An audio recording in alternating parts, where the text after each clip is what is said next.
déclare la séance du conseil communautaire ouverte. Appel nominal du conseiller communautaire, Monique Landrine, présente. Jourdan René donne son pouvoir à Robert Béléda. Vertine Hélène. Arnaud Suzanne donne son pouvoir à Hélène Verduin. Barthélémy Philippe. Castel René. Joseph Jean-Paul donne son pouvoir à Blandine Monnier. Frédéric Loire. Robert Patricia. Esther Daniel. Laurent Duchamp. Canol Muriel donne son pouvoir à Fanny Mazella. Granet Jean-Luc. Mazella Fanny. Porcu Robert donne son pouvoir à Jean-Luc Granet. De Peretti Carole donne son pouvoir à Eliane Thibault. Migliaccio Eric. Thibault Eliane. Garcia Gilles. Gautreau Roger. Présent. Samat André. Ferrara Louis. Guillaume Pascal donne son pouvoir à Philippe Barthélémy. Joannon Bruno. Board Christelle donne son pouvoir à André Samat. Mauvais Yvan. Présent. Larlé-Loire Rubine. Présent. Sergent Christine. Présent. Déléda Robert. Présent. Bonifay Corinne. Présent. Tessier Jean. Présent. Noël Nathalie donne son pouvoir à René Castel.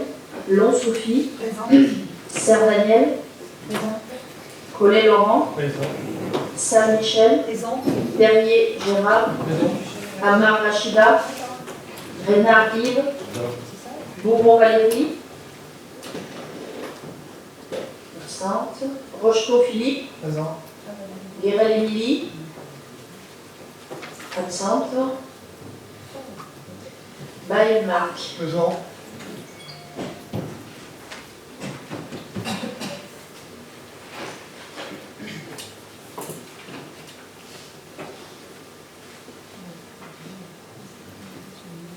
À la lecture du quorum, je déclare à la lecture de l'appel, le quorum étant atteint, je déclare que nous pouvons valablement délibérer. Pour débuter, je vous propose de désigner Patricia Aubert, secrétaire de séance. Y a-t-il une objection? Pas d'objection. Donc Patricia, tu seras notre secrétaire de séance. Approbation du compte rendu du conseil communautaire du 6 février 2023. Y a-t-il des observations? Nous allons faire passer le registre. Alors, juste pour information, il y a une coquille qui a été détectée dans la délibération 2023-06 relative à la fixation des attributions de compensation provisoire 2023. Aussi, je vous propose de remettre ce point à l'ordre du jour. Pas de problème particulier, tout le monde est d'accord?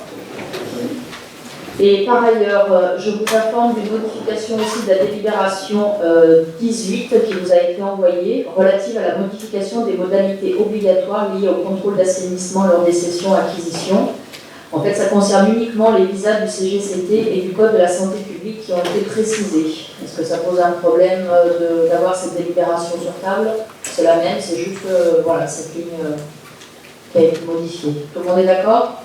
Parfait. Donc je vous propose maintenant de passer à l'ordre du jour, attribution de la DSP assainissement collectif commune littorale. Au regard de l'importance de ce dossier, afin d'assurer toute l'information nécessaire aux membres de notre Assemblée, en complément des documents qui vous ont été adressés, je vais laisser la parole au cabinet EURIES, notre bureau d'études, sur cette consultation.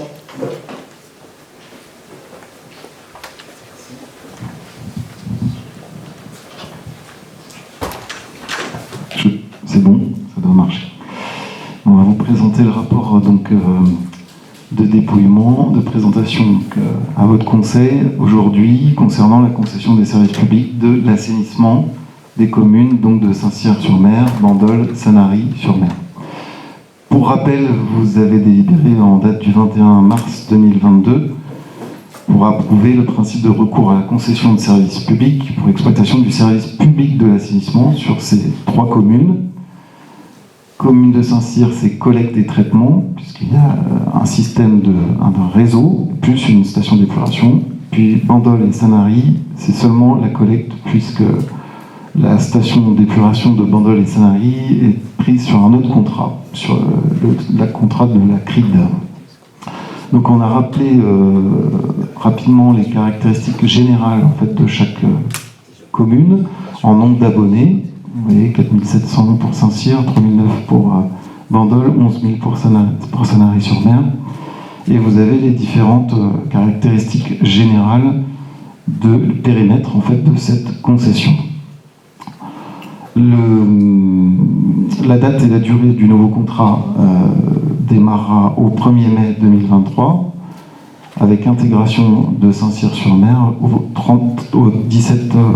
13 juillet 2024 jusqu'au 31 décembre 2031. Ça c'est pour une question d'arriver aux mêmes échéances que les contrats qui sont en place sur votre communauté d'agglo. Donc ça fait 8 ans et 8 mois en durée de vie de cette concession.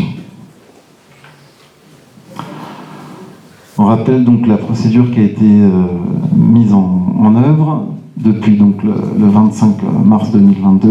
On a lancé un appel d'offres de candidature et des offres qui a été remis le 20 juin 2022. Il y a 2 candidats qui se sont prononcés. Je parle trop près. Alors, je parle plus fort, mais avec le... Excusez-moi. Là, ça va mieux. Donc, l'analyse des candidatures et liste des entreprises admises à présenter une offre ont été Suez, Eau-France, SAS et la Société des Eaux de Marseille, la SEM. Donc, lors de la commission du 22 juin 2022. Et ensuite, on a procédé à une commission DSP du 30 août 2022 avec l'analyse des offres initiales et liste des entreprises admises à entrer en négociation. Et oui, évidemment, on a gardé les 2 pour négocier. Et ensuite, on a fait plusieurs négociations, soit par envoi de questions par courrier au 2 septembre 2022. On a réalisé une première audition le 26 septembre avec une transmission de courrier pour formaliser en fait toutes les questions et les échanges qui ont eu lieu pendant cette audition. Une nouvelle offre qui a été remise le 14 octobre 2022. On a réalisé une deuxième audition le 9 novembre 2022 avec une transmission d'un courrier le 14 novembre 2022 et une nouvelle offre qui a été remise le 1er décembre 2022. Ensuite, il y a eu encore des questions transmises le 20 décembre 2022 permettant de clôturer les négociations en date du 6 janvier 2023, date de remise des offres finales des candidats. Voilà, donc la présentation aujourd'hui, ça constitue l'analyse des offres finales. Donc une 4e offre, on peut parler des candidats remises le 6 janvier 2023. On a dépouillé les offres selon 2 critères qui étaient au règlement de la consultation.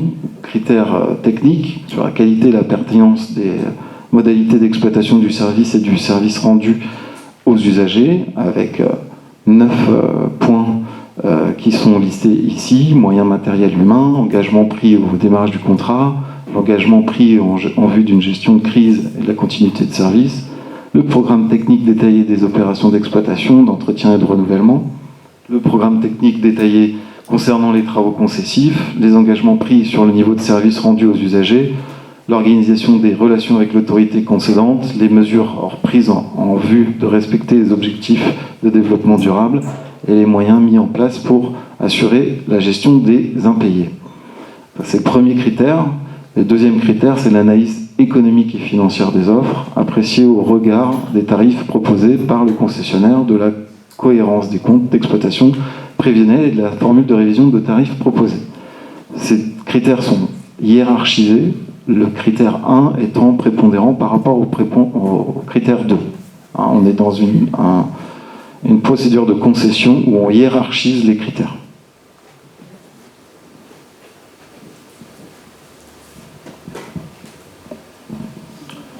Donc on va vous présenter l'analyse des offres par critères. Donc dans un premier lieu, l'analyse technique des offres avec tous les sous-critères qui sont listés ici.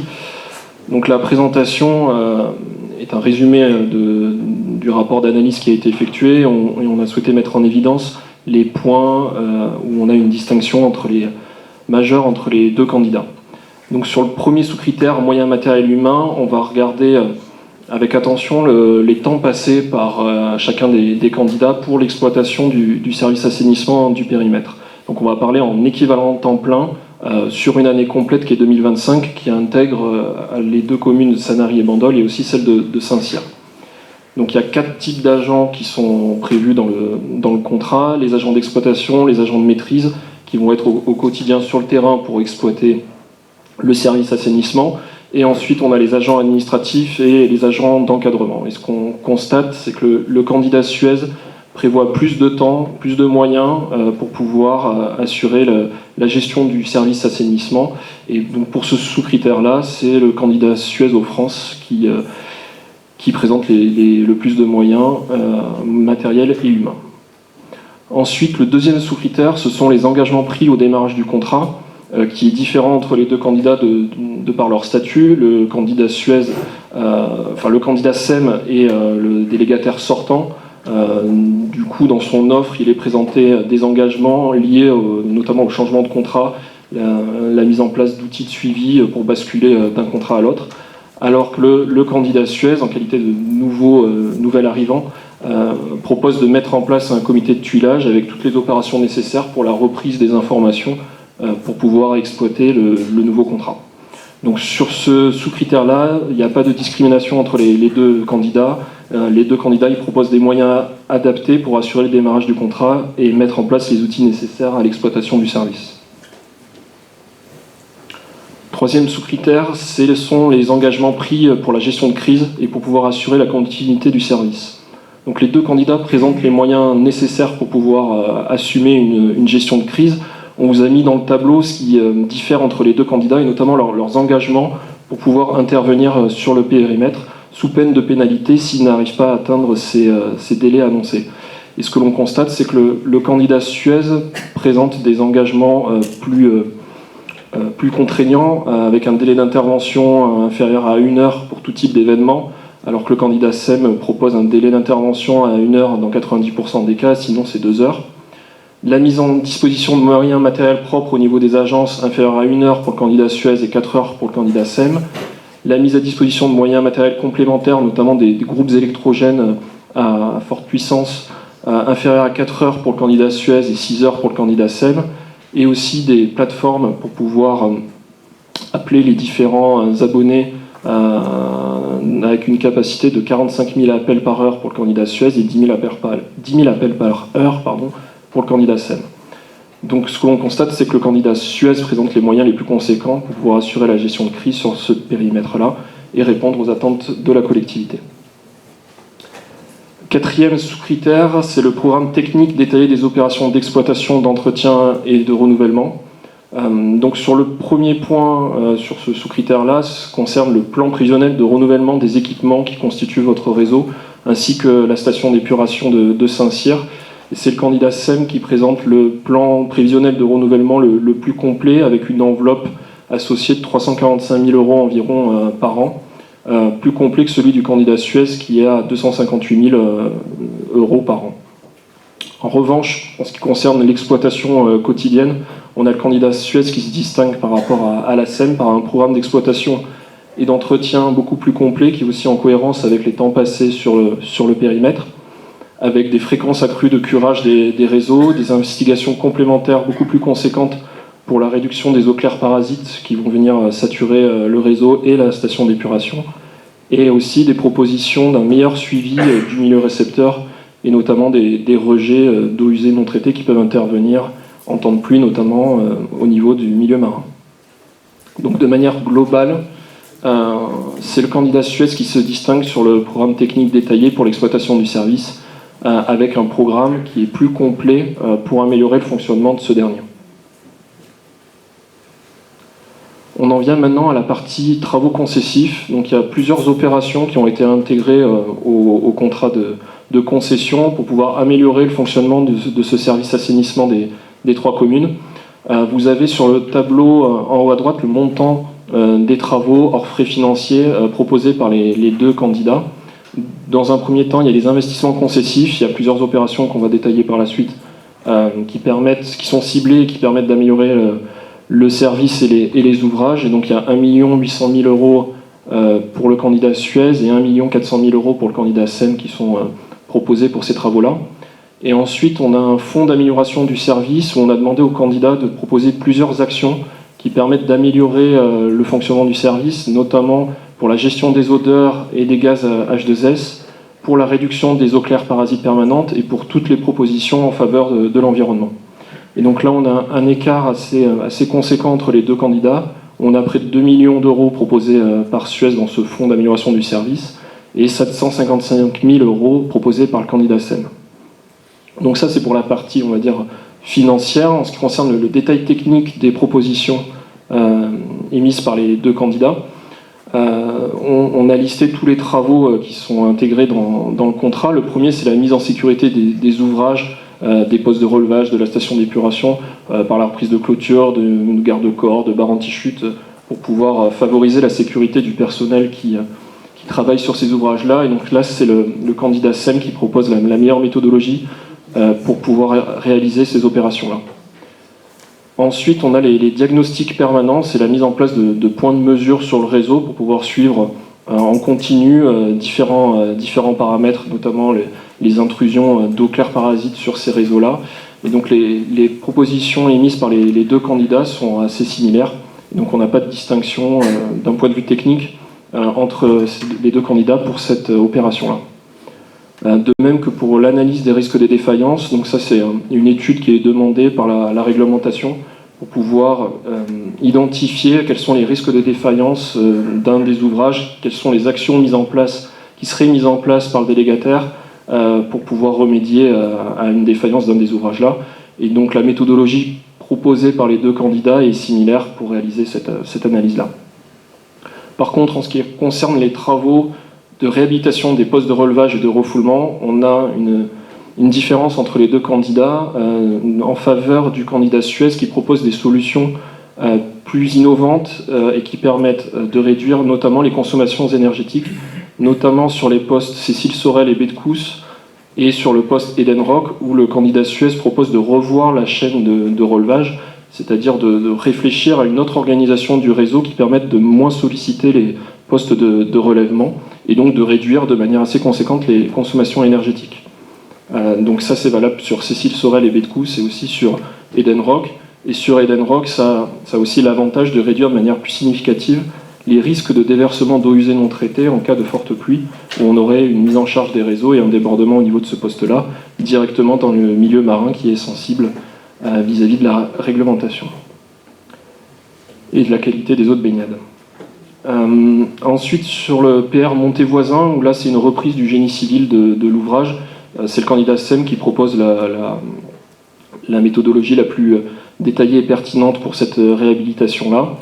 Et on a une dernière réhabilitation de poste sur Madrague-Port, qui est en amont de la station d'épuration de Saint-Cyr, où là on a une proposition intéressante de la part du candidat Suez, qui propose d'extraire l'air vicié de cet ouvrage-là vers la station d'épuration, où il pourrait y avoir un traitement global effectué pour limiter les odeurs de cet ouvrage-là.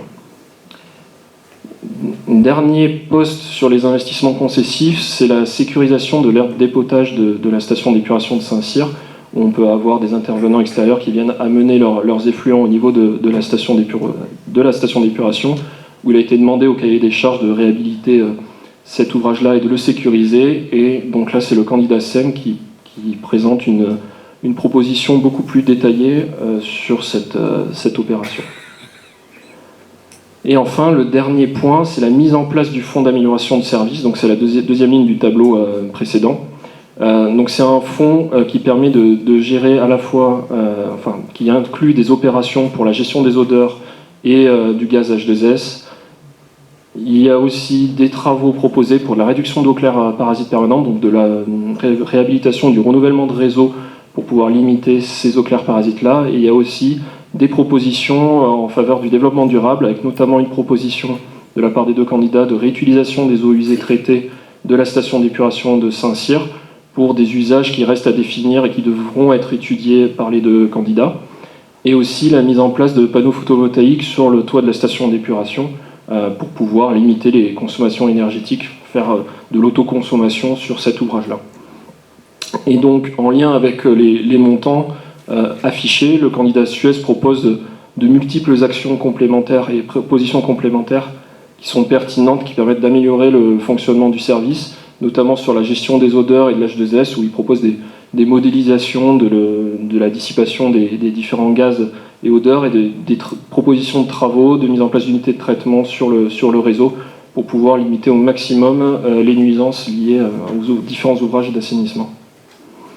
Donc en conclusion sur ce critère lié aux travaux concessifs, c'est le candidat Suez qui propose les solutions les plus intéressantes techniquement, avec des propositions qui permettent de limiter notamment les consommations énergétiques, qui a un poste non négligeable sur le périmètre et la concession, et d'améliorer de manière significative le fonctionnement de ce service-là à long terme. Ensuite, les 4 derniers sous-critères qui constituent le critère valeur technique, on a les engagements pris sur le niveau de service rendu aux usagers, qui se reflètent notamment par rapport aux différents engagements que prennent les candidats vis-à-vis des abonnés et qui sont inscrits dans leur proposition de règlement de service. Donc là, c'est le candidat SEM qui se distingue avec des engagements plus courts au niveau des interventions auprès des usagers, notamment pour la réalisation de branchements neufs ou de réponse à des demandes de devis.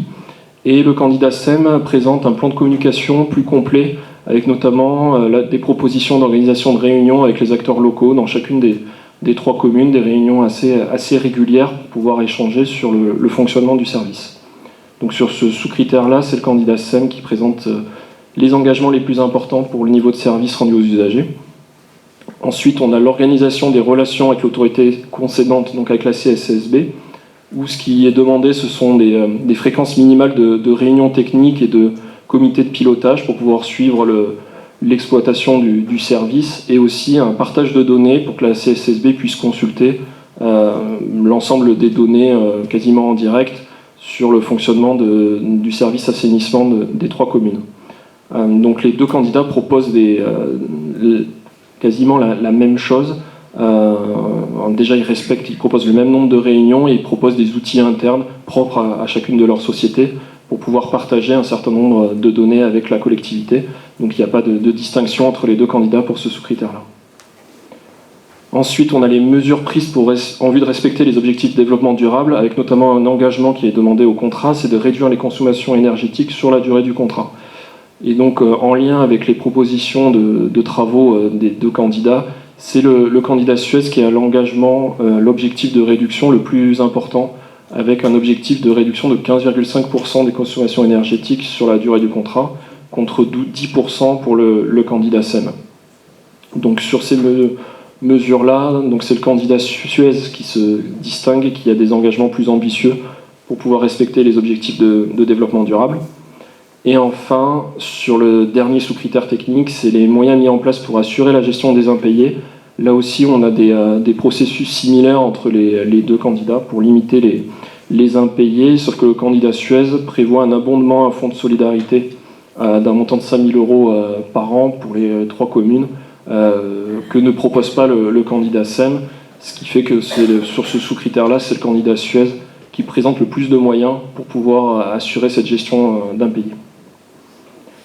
Donc si on synthétise chacun des sous-critères, vous avez le résumé sur cette diapositive-là. Je rappelle que ce critère-là est relatif à la qualité et la pertinence des modalités d'exploitation du service et du service rendu aux usagers. Donc il y a les 2 offres des candidats qui se distinguent de la manière suivante.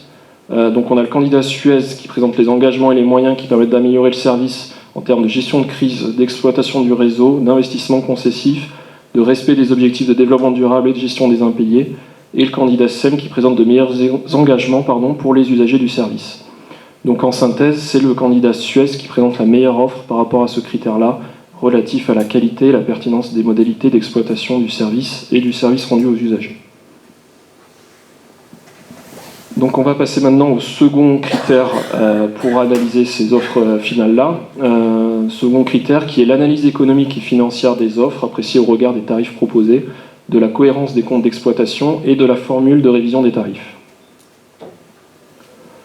Donc tout d'abord, une nouvelle structure tarifaire a été réfléchie avec les candidats pour la gestion du service assainissement des 3 communes. En gardant en mémoire que la partie traitement sur les communes de Sanary et Bandol est gérée par un autre contrat qui a sa propre structure tarifaire. Donc ce qui est retenu, c'est un abonnement semestriel qui est géré par unité de facturation. Et ensuite, on va avoir une part proportionnelle collecte pour les 3 communes et une part proportionnelle traitement pour la commune de Saint-Cyr, avec 3 tranches de facturation. La première inférieure ou égale à 30 mètres cubes, la seconde strictement supérieure à 30 et inférieure ou égale à 60, et la dernière strictement supérieure à 60 mètres cubes. Donc sur le tableau que vous voyez ici, vous avez les propositions tarifaires des candidats, avec 13 € proposés en part fixe semestrielle pour le candidat Suez et 9 € pour le candidat SEM.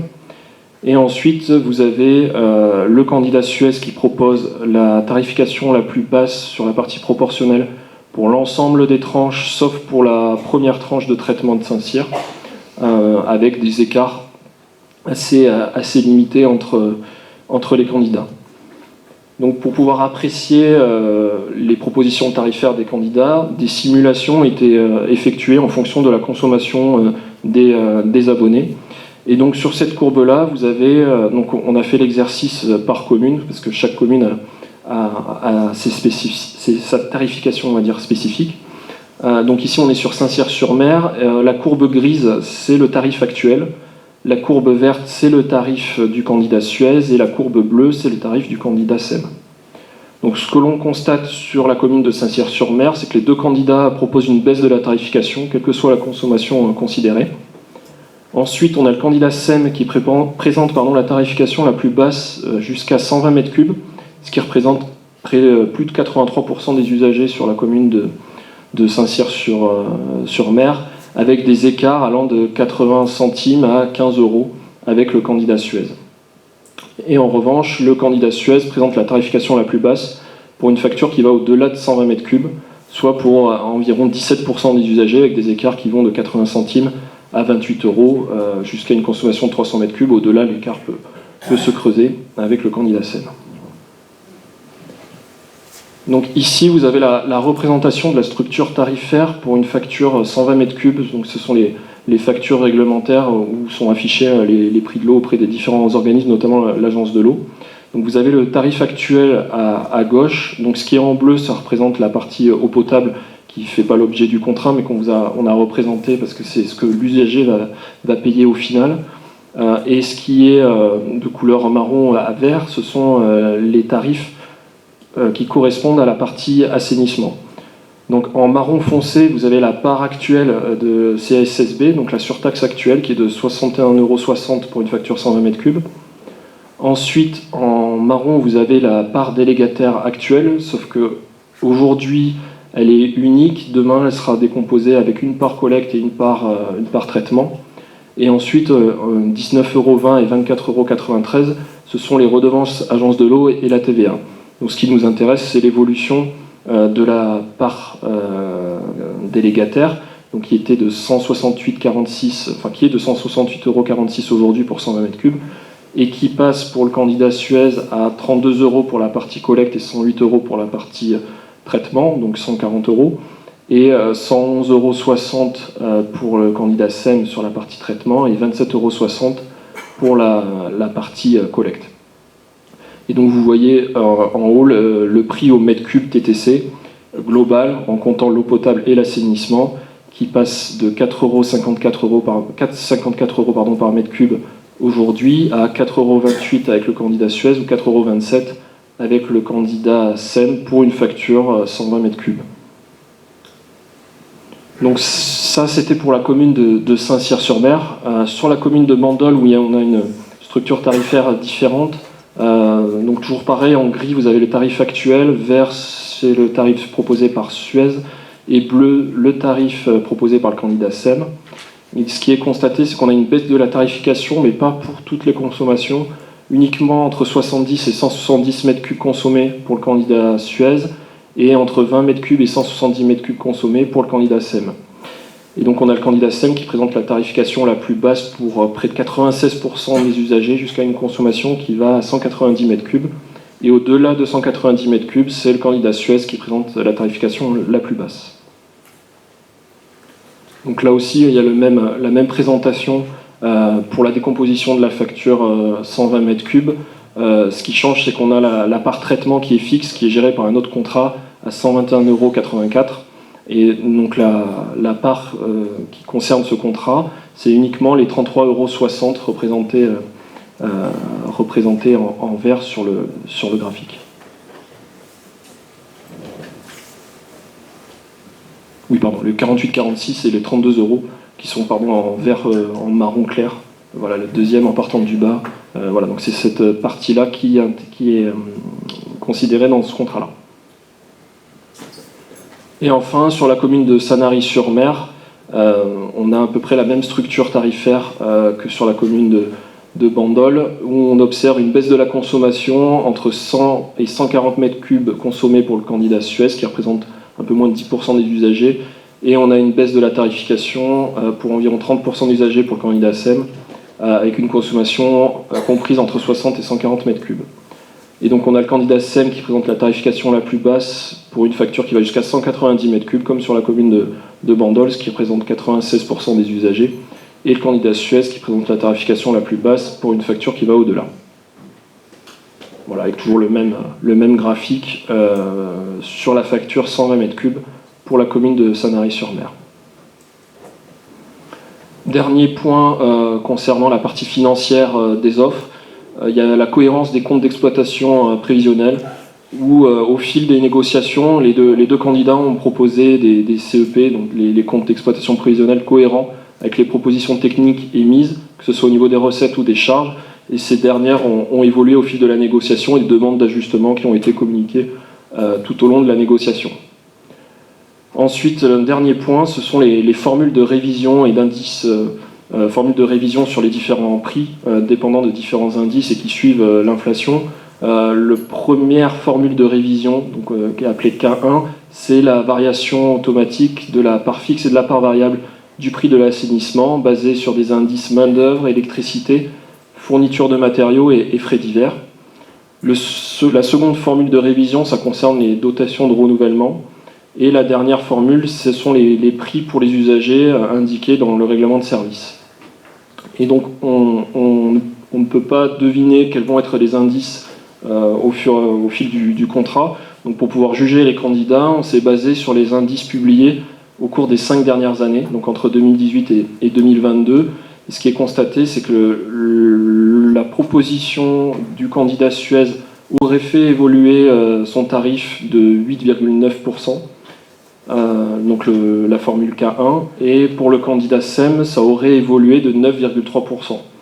Donc pour l'évolution du prix de l'eau, c'est la proposition de pondération des différents indices du candidat Suez qui est plus avantageuse. Pour le deuxième indice, c'est le candidat SEM qui fait évoluer les prix des dotations de manière moins forte, de 8,5% contre 9,1% pour le candidat Suez. Et on a la même évolution pour les prix indiqués dans le règlement de service. Donc au final, sur le critère valeur économique et financière des offres, on a les deux candidats qui présentent une baisse du tarif sur les 3 communes pour une grande partie des abonnés du périmètre. On a le candidat SEM qui se distingue en présentant la tarification la plus basse pour la majorité des abonnés. Le candidat Suez présente la formule de révision la plus avantageuse qui fait moins évoluer le prix de l'eau au fil des années. Et on a les deux candidats qui présentent des charges et des recettes cohérentes avec les propositions qu'ils ont émises dans leurs offres.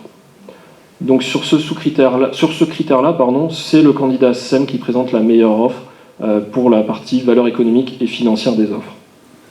Ce qui nous amène à la conclusion finale de l'analyse des offres, rédigée en fonction des critères et sous-critères listés dans le règlement de consultation.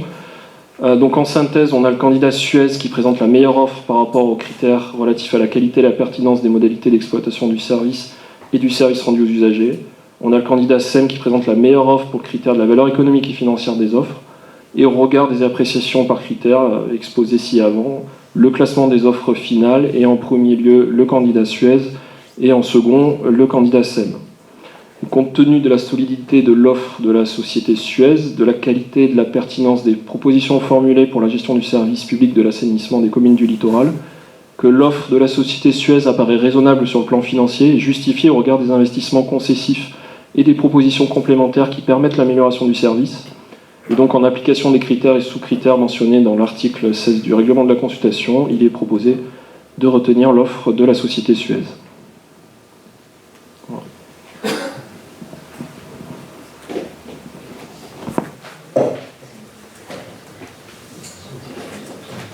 Je remercie le cabinet Oliès pour cette présentation. Nous pouvons saluer le fait que deux candidats ont répondu à cette délégation de service public. Ça permet de mettre en concurrence ce dossier. Et comme cela vient de vous être proposé, le service public de l'assainissement collectif pour les communes de Bandol, Sanary-sur-Mer et Saint-Cyr-sur-Mer est actuellement géré en délégation de service public. La durée du contrat s'étend du 1er mai 2023 au 31 décembre 2031, soit 8 ans et 8 mois, avec intégration du périmètre de la commune de Saint-Cyr au 13 juillet 2024.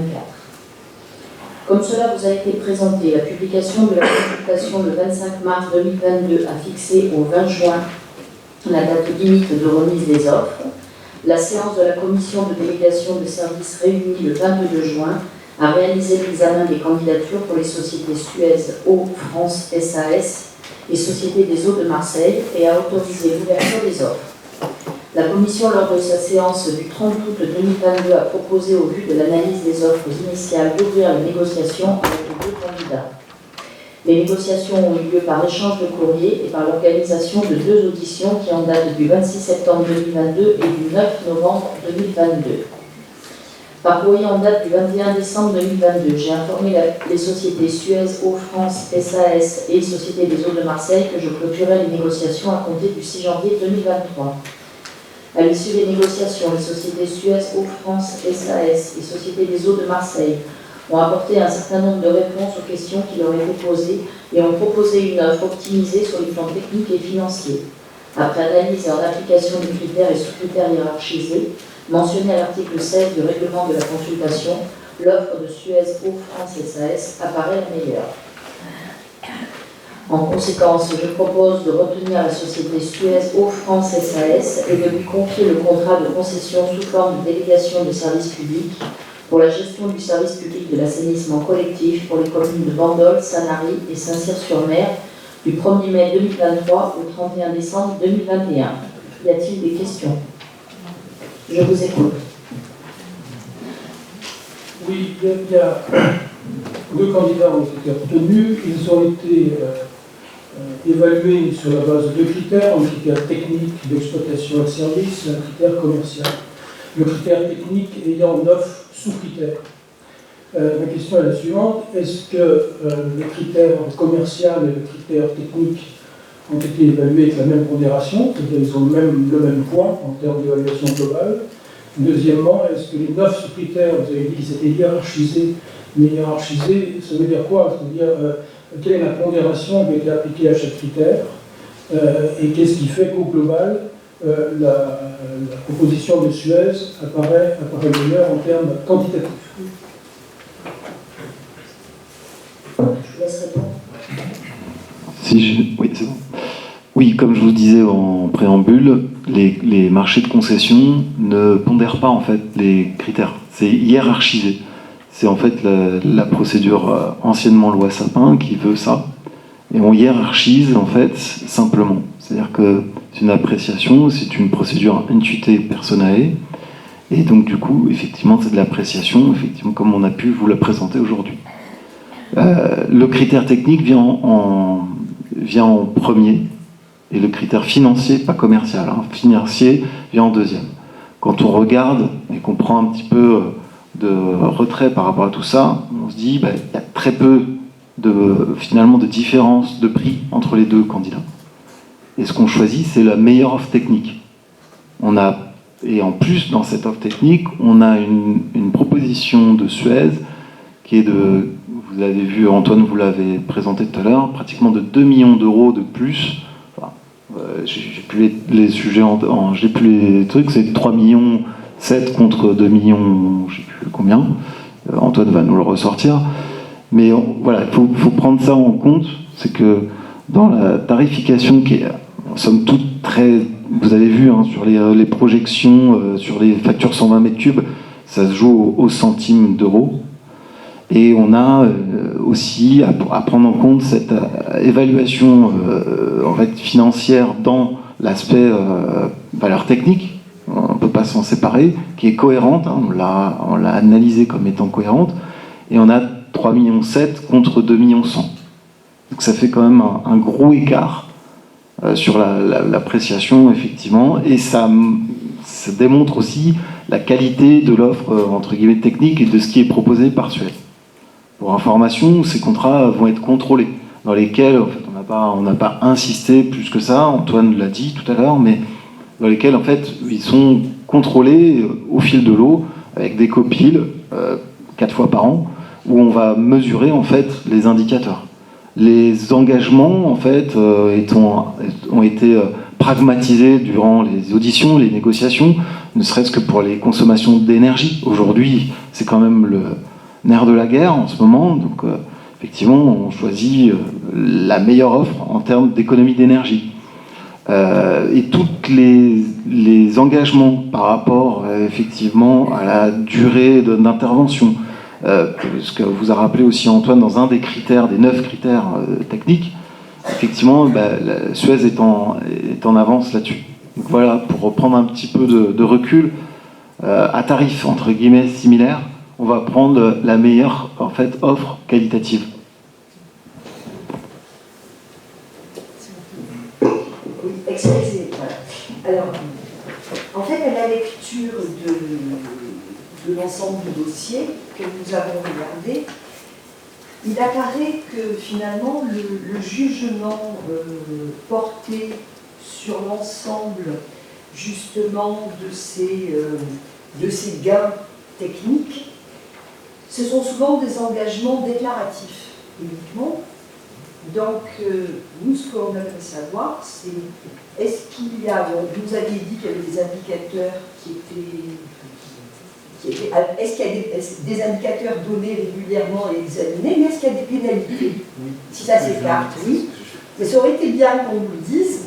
Hein, voilà. Est-ce que vous pouvez nous éclairer là-dessus, s'il vous plaît? Alors, oui, il y a effectivement des pénalités qui sont prévues pour tout non-respect des engagements inscrits dans le contrat. Ces pénalités-là, elles apparaissent dans le rapport de la présidente sur la dernière partie de ce rapport-là. Vous avez une vingtaine de pénalités qui sont prévues, qui sont en fonction du retard pris pour de la fourniture de documents ou pour un non-respect d'un des engagements prévus au contrat. Voilà. Donc les engagements sur lesquels en fait ont été fondés la valeur technique sont bien tous assortis de pénalités financières s'il y a un écart qui se révèle entre le déclaratif et le réel. Oui. Oui. Vous avez Par exemple, les économies d'énergie. Les économies d'énergie, ça a été... Tout à fait. Et ça fait partie, si vous voulez, quand vous dites il y a un engagement déclaratif, notre bureau d'études, on fait ça depuis un certain nombre de temps, on essaye de pragmatiser les échanges dans le cadre des auditions, des négociations, des courriers en réponse, et ainsi de suite. Et souvent, on s'attelle effectivement à ce que ce ne soit pas du vent qu'on nous vende. J'ai donc pragmatiquement les 15,5% d'économie d'énergie sur la durée de contrat, c'est vérifiable. La réduction des eaux claires parasites, c'est aussi vérifiable, il y a un engagement, je crois, de 50% de réduction d'eau claire parasites avec un montant associé sur les travaux qui semble cohérent par rapport d'ailleurs à l'offre du candidat SEM qui là n'était pas cohérente pour nous. Et si vous voulez, la première économie d'énergie aussi, c'est la réduction d'eau claire parasites. Pourquoi? Parce que pour faire transporter, on va dire, les eaux usées dans les réseaux, il faut de l'énergie, il faut pomper, et il faut l'emmener jusqu'à la station d'épuration. Et si on n'a pas d'eau claire parasite, c'est toute l'énergie qu'on ne dépensera pas. Voilà, donc ça c'est extrêmement vérifiable.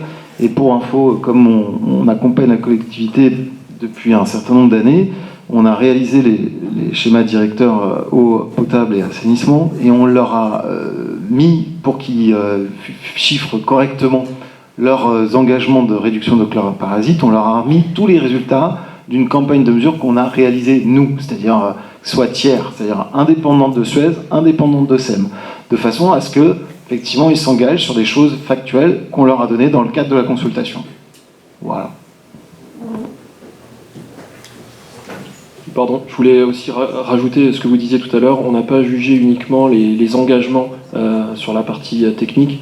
On a évidemment regardé aussi les moyens proposés pour pouvoir tenir à ces engagements-là, et notamment, comme le disait Romain, pour la réduction des eaux claires parasites.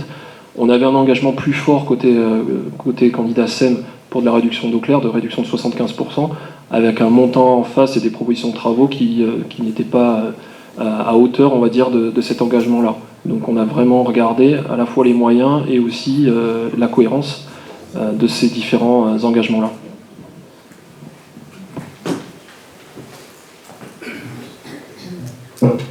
Merci pour vos réponses. Y a-t-il d'autres questions? Allez-y, monsieur. Oui, je pense que nous constatons que les deux candidats sont vraiment arrivent avec quelques secondes, non pas quelques secondes, mais dizaines de secondes sur la ligne d'arrivée. C'est vrai que Suez se distingue, plus particulièrement dans le domaine technique, avec d'ailleurs, j'ai noté, des contrats d'objectifs, en fin de compte, sur des postes bien déterminés. J'aimerais savoir quel est l'engagement véritablement pris aussi en ce qui concerne l'engagement au niveau du service rendu. Puisque là, Suez était en seconde position par rapport à SEM, et d'autant que c'est un peu là que l'on consacrera le résultat complet de cette opération. Donc, quels sont les engagements de Suez quant au service rendu aux usagers, d'autant qu'au niveau du prix, ils sont légèrement supérieurs.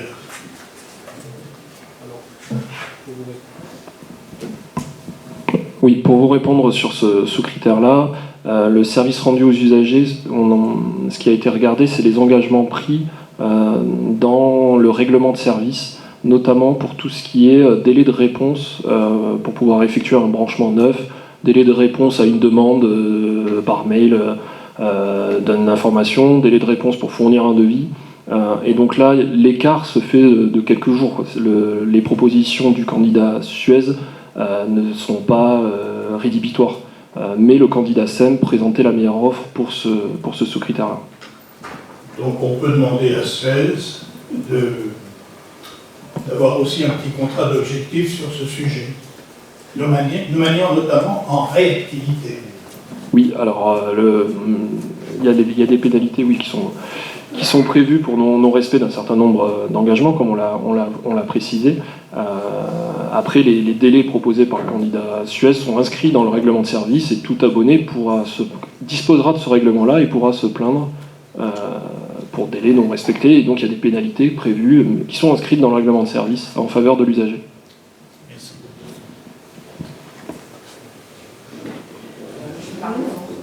Au niveau des moyens humains, pour répondre justement et respecter les temps de réponse, est-ce qu'il y a déjà une déclaration de sous-traitance ou est-ce que c'est l'effectif de Suez?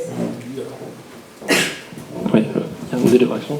Oui, pour les deux candidats, il y avait des sous-traitants qui ont été prévus, qui nécessitaient certaines expertises, notamment pour le suivi du milieu marin.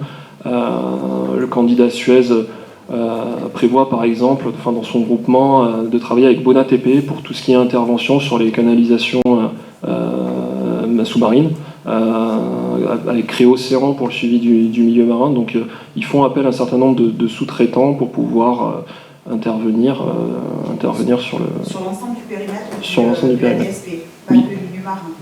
C'est-à-dire Oui. que Suez, à l'heure actuelle, c'est quoi? C'est combien de pourcentage par rapport à l'effectif fourni, déclaré en ETP? Il y a combien de parts de sous-traitance?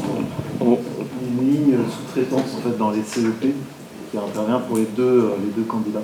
Alors, ça vient de l'historique en fait de la société entre guillemets qui a l'habitude de sous-traiter ou de faire en propre.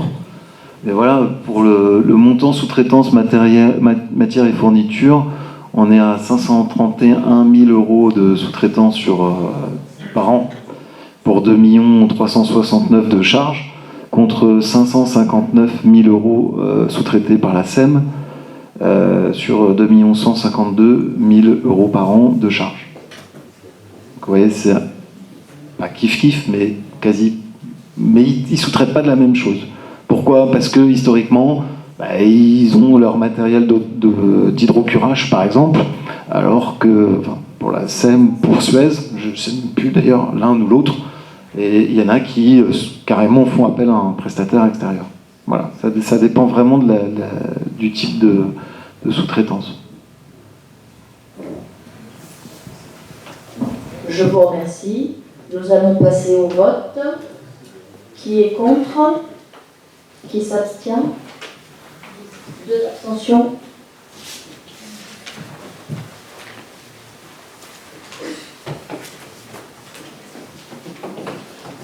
Je vous remercie. Point suivant, modification des modalités obligatoires liées au contrôle d'assainissement lors des sessions acquisition. Daniel.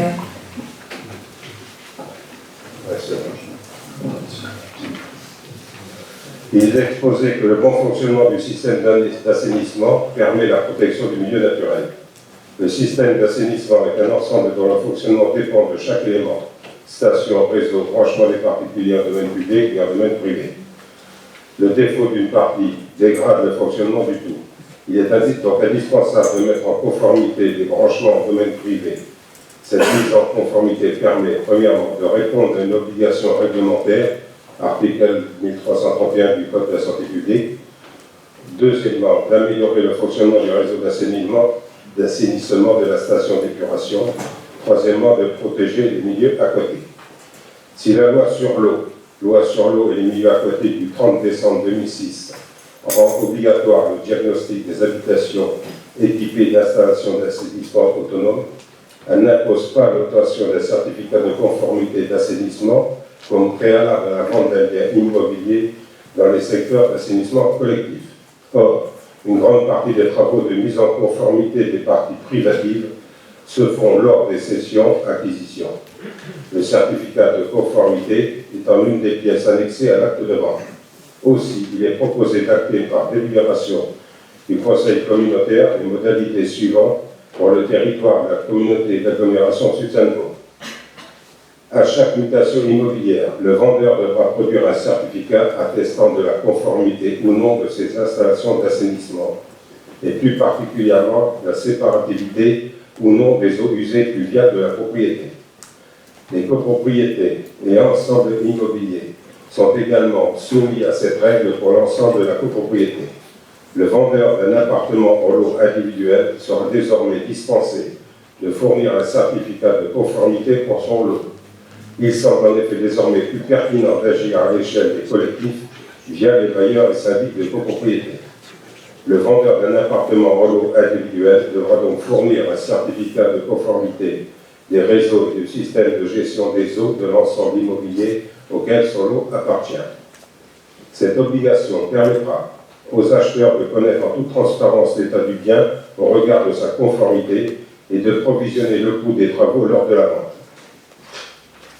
Au service d'assainissement territorial de mieux détecter les propriétés non conformes et de les accompagner tant techniquement que financièrement par le biais des aides de l'agence de l'eau. Considérant que la CASFB a la compétence eaux usées à compter du 1er janvier 2019, il est proposé au Conseil communautaire de article 1er demander à compter de la date d'accomplissement des formalités administratives liées à la présente délibération, lors de chaque mutation immobilière, au vendeur de produire un certificat attestant de la conformité ou non de ses installations d'assainissement et plus particulièrement la séparativité ou non des eaux usées et des eaux pluviales de sa propriété. Article 2. Dispenser le vendeur d'un appartement en lot individuel de fournir un certificat de conformité pour son lot. Article 3. Soumettre le vendeur d'un appartement en lot individuel à la production d'un certificat attestant de la conformité ou non des installations d'assainissement et plus particulièrement la séparative ou non des eaux usées et des eaux pluviales des parties communes de la copropriété ou des ensembles immobiliers. Article 4. Charger Madame la Présidente ou toute personne habilitée par elle d'accomplir toutes les formalités nécessaires à l'exécution des présents. Merci. Merci Daniel. Y a-t-il des questions? Je vous écoute. Oui.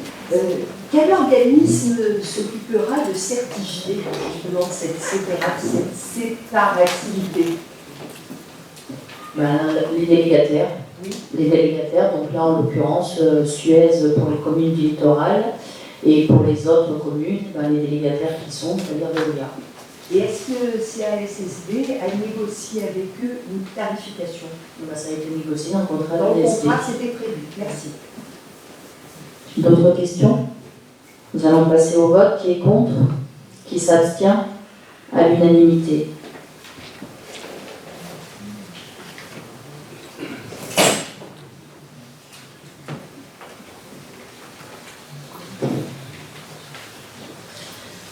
Point suivant, débat d'orientation budgétaire des budgets annexes de l'eau et des transports. Je passe la parole à Madame Disserno qui va vous présenter ce point. Bonjour. Alors, je vais vous parler du rapport d'orientation budgétaire 2023 pour les budgets des transports et le budget de l'eau. Donc, pour rappel, le ROB est un document présenté sous forme de rapport qui statue sur l'état des orientations budgétaires d'une collectivité locale ou d'un EPCI. Donc, le sommaire est le même que celui des ROB précédents. Donc, tout d'abord le contexte, ensuite les orientations de la CSSB, les orientations par budget, eau et transport, et la gestion des ressources humaines et de la dette. Alors, le contexte. Le contexte national, pardon, il faut que je pense.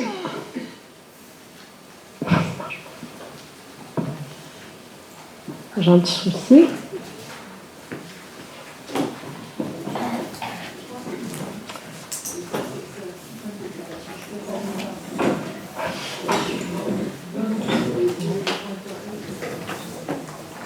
Ah, il est tout le temps. Ah, c'est ça. Voilà. Hop. Voilà. Donc, le contexte national. Donc, nous sortons de 2 années de crise sanitaire. Le contexte international est marqué par le conflit ukrainien. Il y a une inflation importante sur le prix des matériaux avec une pénurie. Ça nous impacte notamment fortement sur les contrats de prestation de services avec la suppression des parts fixes dans les clauses de révision de prix. Il y a une augmentation des coûts de l'énergie, la hausse des taux d'emprunt, et également l'augmentation du point d'indice des fonctionnaires qui impacte l'ensemble de l'exercice en 2023, puisqu'en 2022, ce n'était que sur une partie de l'exercice. Le contexte local, donc nous avons un changement de gouvernance de la CSSB avec un certain délai pour l'appropriation des dossiers. Et l'eau, bien sûr, avec un refus du vote de l'augmentation des tarifs d'eau potable en conseil communautaire du 6 février 2023. De ce fait, le budget sera nécessairement équilibré avec les excédents et un nouveau DOB est obligatoire puisque, comme vous le savez, un DOB doit nécessairement avoir lieu dans les 2 mois qui précèdent le vote du budget. Pour les transports, nous avons une augmentation d'1 million d'euros des dépenses suite au renouvellement du marché des transports scolaires. Et il faudra donc équilibrer le budget avec la reprise des excédents, donc suite au vote du compte administratif. Alors, les orientations de la CSSB. Alors, la situation financière de l'agglo se caractérise par des dépenses en augmentation constante, une rigidité structurelle des dépenses de fonctionnement, puisque comme vous le savez, sur le budget principal, nous avons notamment les attributions de compensation qui impactent fortement le budget principal et également la cotisation au SDIS. Nous avons donc peu de marge de manœuvre sur les recettes et de nombreux projets d'envergure dont le financement n'est aujourd'hui pas assuré. Oui.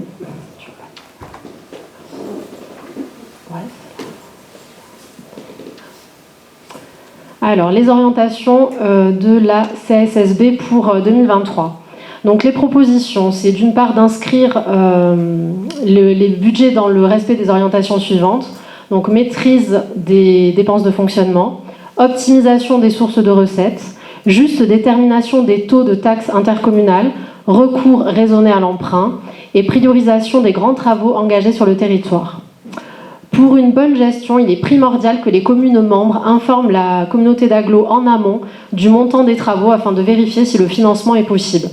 Donc pour rappel, cela nous permet de demander des subventions une fois que le projet est techniquement abouti. Donc ça permet de réaliser plus de travaux si on peut demander en amont des subventions.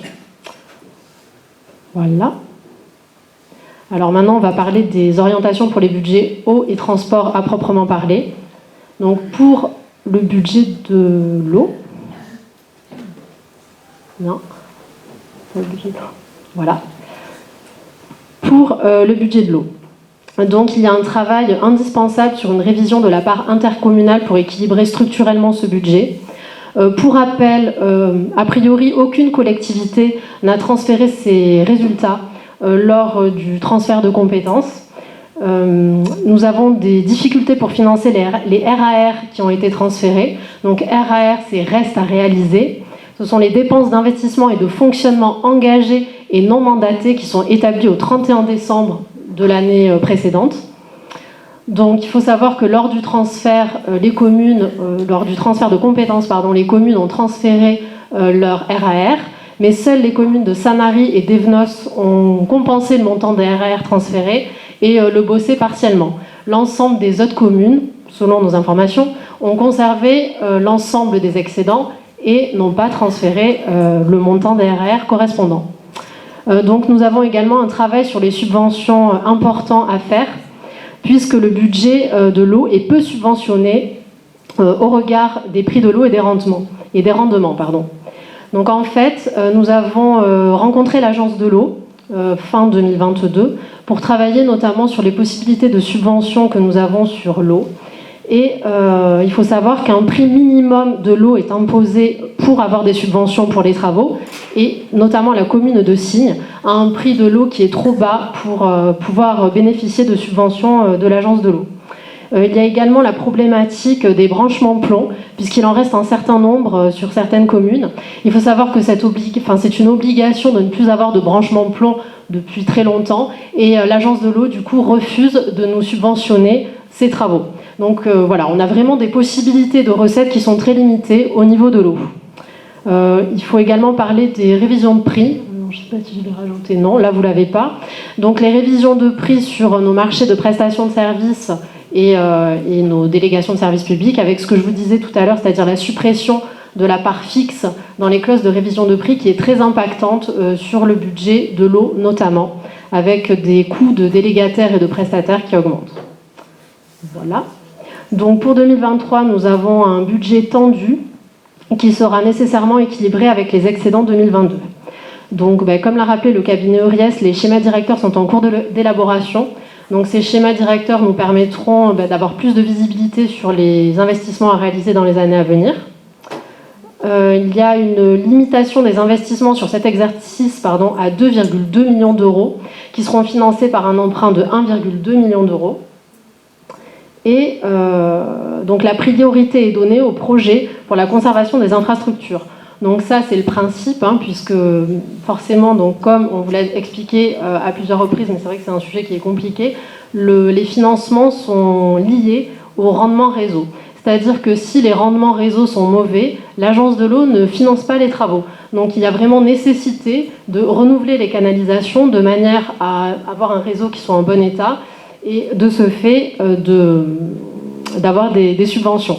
Donc parfois les projets des communes, qui sont tout à fait justifiés, ne sont pas forcément les priorités de l'agglo en tant que gestionnaire des réseaux, puisque parfois quand on crée de nouvelles infrastructures, ça fait des crédits en moins pour renouveler les canalisations, et c'est cet exercice-là qui est compliqué, c'est renouveler les canalisations pour maintenir un réseau en état, tout en suivant les projets des communes. Voilà, c'est un peu la difficulté que rencontre l'agglo au niveau du renouvellement de ces réseaux.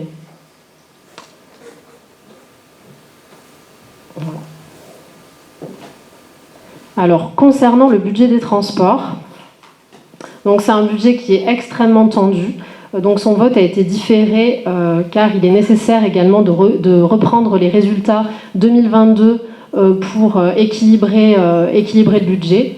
Nous avons une augmentation de près d'1 million d'euros liée au renouvellement du marché de transport scolaire. C'est très impactant, donc ça s'explique par plusieurs raisons. D'une part, parce qu'il n'y a pas eu de révision de prix depuis 2017 sur ce marché. Donc forcément, quand on arrive en bout de course, le gap est très important. Et ça s'explique également au regard du secteur du transport scolaire qui est extrêmement tendu aujourd'hui, avec des difficultés pour les opérateurs économiques de trouver des chauffeurs et donc d'assurer le service. La difficulté cette année, c'était quand même d'avoir un prestataire pour continuer à assurer le service de transport scolaire, ce qui n'était pas gagné il y a un an. Voilà, je vous le dis quand même parce que ça a été compliqué. Malheureusement, nous avons pris une augmentation de près d'1 million d'euros. Du coup, il y a un travail indispensable sur les possibilités d'augmentation de recettes et de baisse des dépenses. Donc, côté recettes, le versement transport, qui est aujourd'hui de 0,55%, soit un produit d'environ 1 200 000 euros, pourrait être augmenté avec un taux. Alors là, il y a une petite erreur, c'est pas 0,20, ce serait a priori 0,25. Ce qui nous ferait un produit supplémentaire d'environ 500 000 euros. On est encore en train de travailler dessus. J'ai eu le chiffre ce matin, pour tout vous dire. Donc on est encore en train de travailler dessus. Donc ça nous permettrait, si on augmentait le versement de transport, d'avoir un produit supplémentaire au chapitre 73 d'environ 500 000 euros. Donc ce qui permettrait déjà de combler une partie des crédits qui nous manquent pour assurer la continuité du service. Donc la région a également été sollicitée pour une éventuelle réévaluation du montant de sa dotation financière, qui est aujourd'hui figée à 1 302 000, puisqu'il faut savoir que lors du transfert de compétences en 2017, il a été estimé une compensation financière versée, donc la compétence était au département, elle a été ensuite transférée à la région, qui a reversé une subvention annuelle d'1 302 000 euros à la communauté d'agglo pour assurer l'équilibre du service. Malheureusement, depuis 2017, cette subvention n'a jamais été réévaluée. C'est ce qui explique aussi les difficultés que nous avons actuellement. Alors, une demande a été faite à la région, nous sommes dans l'attente d'une réponse. Il y a aussi la possibilité d'augmenter la tarification des transports scolaires, qui s'élève aujourd'hui, le produit général s'élève aujourd'hui à 140 000 euros environ. Pareil, cette participation au transport scolaire n'a pas été réévaluée depuis très longtemps. Donc voilà, c'est un sujet important. La difficulté que nous avons, et on a délibéré lors du conseil précédent, c'est l'obligation d'avoir un comité des partenaires pour procéder à ces différentes augmentations. Donc c'est pour ça que nous l'avons créé lors du dernier conseil et qu'il devra au préalable se réunir avant toute augmentation sur les transports. Il faut noter qu'en l'absence d'équilibre de ce budget, seul le budget principal peut venir abonder le budget des transports avec une participation exceptionnelle. Donc forcément, si on n'équilibre pas ce budget, c'est le budget principal qui vient l'équilibrer, donc ça fait des crédits en moins sur le budget principal, c'est toute la logique. Côté dépenses, nous travaillons également sur l'optimisation des circuits scolaires, et on peut noter aussi qu'un avenant d'1 an au marché transport urbain a été signé cette année, parce qu'on va essayer de mutualiser les deux marchés pour rentabiliser les chauffeurs et les cars, de manière à ce que globalement ça coûte moins cher. Donc là, c'est tout le travail qu'on mène actuellement pour essayer en mutualisant les deux contrats, d'optimiser les coûts. Voilà, de voir quand est-ce que ça peut se recouper. Concernant la gestion des ressources humaines, les budgets eau et transport sont également impactés, donc par l'augmentation du point d'indice et par l'augmentation liée au GVT, donc au glissement vieillesse technicité. Bon, je rappelle quand même ce que c'est. C'est donc dans le cadre du déroulement de carrière des agents publics, c'est tout ce qui est avancement d'échelon, avancement de grade ou de cadre d'emploi. Donc avancement à l'ancienneté, puis suite à réussite à examen pro ou concours. Donc forcément, mécaniquement, la masse salariale des communes et des EPCI augmente. Ensuite, concernant la gestion de la dette, on voit que dans le contexte actuel de hausse des taux, chaque recours à l'emprunt sera étudié précisément, puisqu'on est quand même dans le cadre d'une hausse de taux très importante.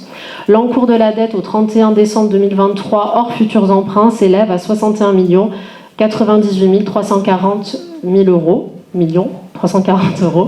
et se répartit entre, vous voyez avec le petit camembert, entre les budgets, donc 43% sur le budget principal, 27% sur le budget eau et assainissement et 20,54% sur le budget eau. Pour rappel, dans le cadre des transferts de compétences eau et assainissement, les communes ont transféré également leurs emprunts. Donc il y a les nouveaux emprunts qui ont été souscrits par l'agglo depuis 2019. mais il y a également l'ensemble des emprunts souscrits par les communes avant le transfert de compétences. C'est ce qui explique aussi ces montants. Et dans le cadre de la comptabilité analytique que Madame la Présidente nous a demandé de mettre en œuvre, on a notamment un travail important à réaliser sur ces emprunts, puisque du coup, les emprunts réalisés depuis le transfert de compétences devront être proratisés et affectés à chaque commune dans le cadre d'une comptabilité analytique en fonction des travaux réalisés par an. Voilà, je ne sais pas si c'est très clair en termes de démarche, mais ça explique un petit peu la complexité de la comptabilité analytique à mettre en œuvre pour notamment les emprunts. Mais bon, on est en train de le faire. Voilà. Et concernant la gestion de la dette, on voit que l'encours actuel consolidé suit l'extinction suivante. Donc vous voyez, c'est présenté avec forcément un encours qui diminue. Pour rappel, je pense que tout le monde le sait, mais c'est toujours intéressant de le dire, l'intérêt de la dette est en section de fonctionnement et le montant du capital est en section d'investissement. Pour emprunter, il faut quand même avoir une CAF qui soit intéressante avec des ratios intéressants. Une CAF, c'est une capacité d'autofinancement, c'est-à-dire la capacité pour une collectivité ou un EPCI d'autofinancer ses investissements avec le produit de sa section d'exploitation. Donc ça veut dire qu'en gros, on ne peut pas emprunter l'intégralité des dépenses de sa section d'investissement. Donc il est vraiment nécessaire d'avoir un équilibre parce que sinon les ratios ne sont pas suffisants et les banques ne nous prêtent pas. Et aujourd'hui, au niveau du budget de l'eau, on en est arrivé, donc là, je pense que ça va passer, je ne vous cache pas, avec la reprise des excédents, mais on est vraiment au bout de course dans cette logique-là par rapport à la gestion de la dette. C'est-à-dire que de toute façon, il va falloir agir rapidement, puisque à terme, les banques ne prêteront plus à l'agglo sur le budget de l'eau. Pas sur les autres, mais sur le budget de l'eau. Pourquoi ? Puisque nous ne générons plus de CAF, c'est-à-dire de capacité d'autofinancement. Voilà. Merci. Merci pour cette présentation, représentation. Y a-t-il des questions? Je vous écoute. Je vais faire, c'est pas une question, c'est juste une remarque qui ne va pas vous étonner lors de la conseil communautaire de Bandol. Comme monsieur le maire l'avait fait remarquer au précédent conseil communautaire, notre position, c'est que la reprise anticipée des résultats n'est pas une bonne méthode de gestion. De toute façon, c'est ce qui est écrit dans le rapport. Cela dit, nécessité fait loi, donc on comprend bien les raisons pour lesquelles on est obligé de le faire sur ces deux budgets cette année, mais on espère vraiment que des solutions vont être trouvées pour atteindre une pérennité qui, comme vous venez de le dire, de toute façon va être obligatoire dès l'année prochaine. Voilà. Merci pour votre intervention. Donc, en application des dispositions du Code général des collectivités territoriales, le vote des budgets primitifs de l'EPCI doit être précédé d'un débat portant sur les orientations générales de différents budgets dans un délai de 2 mois précédant l'examen du budget. Les budgets annexes de l'eau et du transport devant être votés avec reprise des résultats 2022 et seront votés en décalé par rapport aux autres budgets. Après avoir pris connaissance du rapport annexé à la présente délibération et débattu sur les orientations budgétaires 2023 pour les budgets annexes de l'eau et des transports, il est proposé d'approuver le rapport d'orientation budgétaire annexé à la présente délibération. Tout le monde est OK ? Point suivant, fixation des attributions de compensation provisoire 2023, annuler en place la délibération 2023-006. Les attributions de compensation permettent de maintenir les équilibres budgétaires des communes membres et de leurs établissements publics de coopération intercommunale lorsqu'il y a transfert de compétences et de charges dans le cadre de la fiscalité professionnelle unique. C'est une dépense obligatoire de l'EPCI. Puis le Code général des collectivités territoriales et le Code général des impôts, puis le rapport de la Commission locale d'évaluation des charges transférées du 30 novembre 2020, précisant la méthodologie retenue par le calcul des attributions de compensation.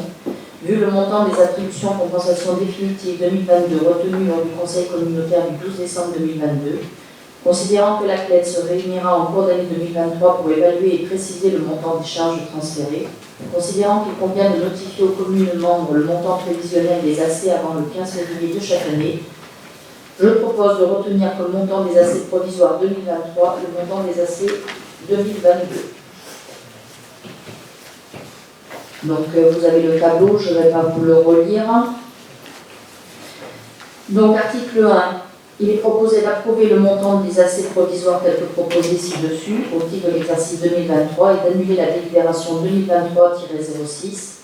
Article 2, de confirmer qu'il n'y a pas lieu d'émettre de titre de recette sur la commune de Rigaud dont le montant d'attribution de compensation deviendrait négatif. Et article 3, de préciser que ces dépenses sont inscrites au budget principal sur le chapitre 014 en fonctionnement et les recettes au chapitre 13 en investissement. Nous allons passer au vote.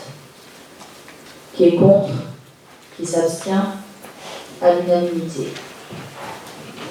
L'ordre du jour est épuisé, mais je voulais juste, avant que nous nous quittions, voir avec les communes, pour bien penser que tout le monde fasse remonter le nom d'un élu et le nom d'un agent administratif pour travailler sur la tarification de l'eau et de l'assainissement, comme il a été dit.